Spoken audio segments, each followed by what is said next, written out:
주춤하나 싶던 코로나가 다시 집단 감염에 흔들리고 있습니다. 부천 쿠팡 물류센터 관련 확진자가 빠르게 늘면서 누적 감염이 80명을 넘어섰고 오늘은 고양 물류센터도 직원 1명이 확진된 것으로 확인돼서 전면 폐쇄됐다는 속보도 들어왔습니다. 이렇게 물류센터발 집단 감염이 확진자 가정이나 또 학교 등 지역사회 추가 감염으로 번질까 우려까지 되고 있는 상황입니다. 김경우 서울백병원 가정의학과 교수와 함께 관련 자세한 상황 짚어보겠습니다. 교수님, 안녕하세요. 네, 안녕하세요. 이제 확진자 계속 늘고 있습니다. 어제 하루만 79명이 늘었고 주로 수도권에서 발생하고 있는 상황이고요. 쿠팡 부천 물류센터 영향이 지금 큰 상황인데요. 부천 이 물류센터 발로는 지금 85명까지 늘어난 상황이에요. 물류센터가 새로운 뇌관이 되는 거 아니냐 이런 걱정들이 많으세요. 어떻게 보십니까? 네, 일단은 지금 이태원 클럽발 지역과 사회 감염이 이 물류센터라는 취약 공간에 이제 옮겨지면서 이렇게 증폭된 현상 중에 하나일 것이고요. 물류센터 이외에도 얼마든지 이런 취약한 다중이용 시설이라든지 근무 환경에서는 폭발적인 감염이 일어나고 있을 텐데 우리가 이제 모르고 있을 뿐일 가능성이 많거든요. 사실 지금 발견됐지만 그리고 초발 환자는 아직 좀 추정 중에 있지만 만약에 이제 5월 10일 그 돌잔치 다녀오신 분이 초발 환자라고 하면은 5월 10일, 10일부터 감염력이 있다고 쳐도 거의 지금 벌써 한참 지난 시간이 보름 이상 지났는데요. 예. 저희가 그 이태원발 감염자 수를 이제 5월 2일부터 한 5월 12일까지 감염이 발생한 걸 이렇게 대충 봤을 때 한 260명 정도, 1, 2차 감염까지 다 합쳐서 한 260명 정도 봤는데 우리가 전에 그 기초 재생산 지수 한 사람의 감염자가 어느 정도 감염시킬 수 있을까? 이 수치는 물론 한 사람이 얼만큼 많은 사람들을 만나고 또 거기서 이제 방역 수칙이 얼만큼 준수됐냐에 따라서 뭐 2나 3이 될 수도 있고 뭐 10이 될 수도 있고 다양할 수는 있겠지만 그리고 한 사람이 다른 사람을 감염시킬 정도의 감염력이 생기는 시간이 어느 정도 걸리냐를 좀 따져봐야 되겠지만 지금 학원 강타발 감염 사례를 봤을 때 보통 한 4, 5차 감염 생길 때까지 불과 열흘도 안 걸렸거든요. 그러니까 이틀에 계속 이틀마다 다른 사람들을 감염시킨다고 봤을 때 5월 2일부터 5월 12일까지 260명을 보게 되면은 기초재생산 지수가 약 한 명이 한 평균 3명 정도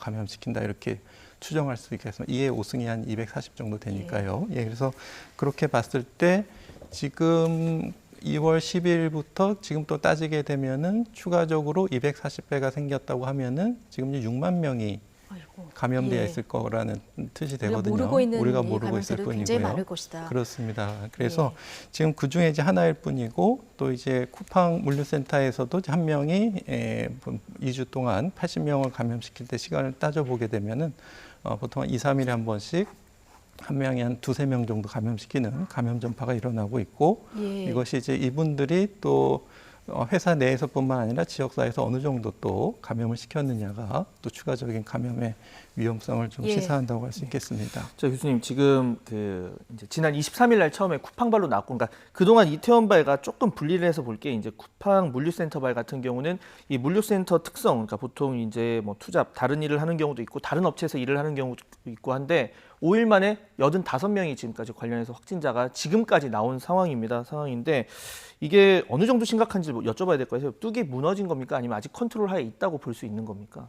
지금 최소 10,000명에서 6만 명이 감염돼 있는데 우리가 모르는 것일 가능성이 많습니다. 모를 수 있다. 네, 그렇습니다. 그래서 우리가 방역 수칙을 철저히 준수해서 기초재생산지 1로 낮춘다고 해도 지금 이미 10,000명이 있다고 하면은 매일 5,000명씩 신규 환자가 발생할 수 있다는 뜻이거든요. 그래서 지금 어떤 상태인지 모르기 때문에 지금 우리가 단지 모를 뿐이고 이분이 증상이 있고 열흘 동안 계속 근무를 했는데도 사실은 전혀 모르고 있어요. 80명이 생길 때까지도 전혀 모르고 있었기 때문에 지금 물류센터뿐만 아니라 지역사회에서 전국적으로 어느 정도 감염이 일어나고 있는지는 지금 나타나는 통계 수치만 믿어서는 안 될 것 같고. 교수님, 그러면 지금 쿠팡 물류센터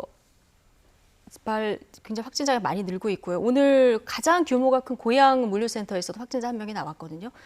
마켓컬류 물류센터 근무자도 나왔고 이런 상황에서 지금 감염 경로를 따지고 들어가는 지금 교수님 말씀 들어보면 모르는 감염 사례가 물류센터 말고 또 있을 수도 있다는 얘기잖아요. 그렇습니다. 이렇게 네. 감염 경로를 하나씩 따져가는 게 의미가 있습니까? 지금 상황에서? 우리가 이제 그 감염 전파 속도보다 예. 우리가 추적 속도가 빠르다면은 의미가 있겠습니다. 그래서 지금 예를 들어서 그 이분이 주말에 아르바이트했던 분이 콜센터에서도 근무를 하셨다고 예. 했는데요. 그분이 이제 지난 주말에 일하고 만약 화요일부터 감염력이 있다고 했을 때 우리가 빨리 차단하게 되면은 그럼 주변에 밀접 접촉자 13분은 아직 음성이라고 나왔거든요. 예. 그러니까 물론 감염은 됐지만 아직 감염력을 가진 항원이 나오지 않는 예. 감염력이 없는 상태에 격리를 시키게 되면은 예.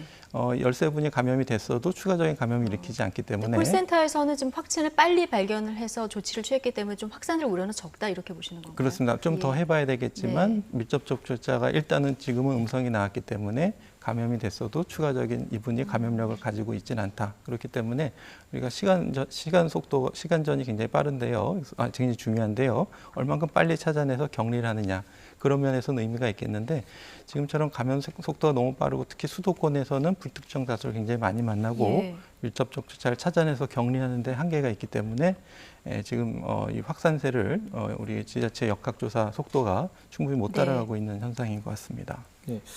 관련해서 이제 쿠팡 측 대응에도 좀 비판이 나오는데 이제 23일 날 확진자가 나오고 24일 그 사실을 알았는데 이제 한 3-4시간 정도만 이제 소독을 하고 그 이후에 오후조는 다시 운영을 했는데 그쪽에서는 뭐 그 정도면 안전할 줄 알았다는데 방역적으로 제가 알기로 한 24시간 정도 또 이제 뒤에 운영을 시작해야 된다 이런 권고도 있었던 것으로 알고 있는데 뭐가 맞는 겁니까? 일단은 그 방역 조치를 하게 되면 곧 수분 내로 바이러스는 없어집니다. 그렇게 해서 이제 바로 뭐 근무하셔도 문제는 없는데 잔류 소독 약 영양 때문에 이제 24시간 정도 시간을 환기라든지 시간을 두는 차이가 있기 때문에 만약 충분한 방역이 이루어졌다면은 근무해도 되는데 근데 이제 사실은 이제 방역이 얼만큼 꼼꼼히 이루어졌나 좀 봐야 될 것 같습니다. 그래서 보통 이렇게 우리가 그 뿌리는 소독도 하지만 또 잘 닦아야 되거든요. 그래서 좀 시간이 좀 많이 걸리기 때문에 충분한 방역이 이루어졌는지 특히 이제 여기 전체가 이제 냉장 물류센터로 되어 있는데 혹시 그 안에 있는 뭐 추가적인 손이 많이 닿는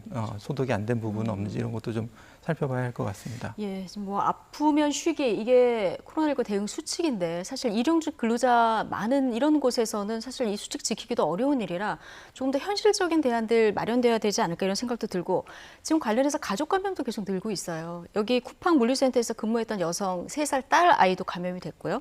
그리고 물류센터에서 10대 알바생이 감염이 됐는데 여기 여동생이 다니는 중학교 여기도 지금 등교 수업이 중단된 상황이거든요.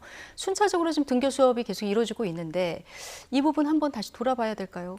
좀 걱정입니다. 예, 그렇습니다. 이제 지역사회 감염이 이제 학생들을 감염시키고 이제 그 학생들이 이제 학교에 갔을 때 얼만큼 증폭될 수 있을 것인가 이것이 사실 저희가 등교 계약을 하면서 가장 걱정했던 부분이고 그래서 이제 학교 방역을 많이 꼼꼼히 준비를 하셨기 때문에 지금 학생 감염 사례가 나오지만 아직까지 학교 내 감염 사례는 전파 사례는 아직은 보고되고 있지는 않거든요. 그게 이제 물론 이제 시간이 빨라서 물류센터하고 학교의 연결고리 말씀이시죠? 그렇습니다. 네, 그렇습니다. 그래서 좀 지켜봐야 되겠지만 학교 방역이 충분히 잘 되고 있다면 설사 이렇게 지역 사회에서 감염된 학생들이 등교를 하더라도 학교 내에서 추가적인 감염이 일어나지 않을 텐데 지금 우리가 학교 방역은 처음 해보는 거기 때문에 이 수칙들이 학생들 간에 얼만큼 잘 지켜질 수 있을 것인가 진짜 과연 학교 내 전파가 일어나지 않을 것인가 이것은 좀 저희가 좀 최선을 다해서 좀 노력을 하고 또 좀 지켜봐야 할 것 같습니다.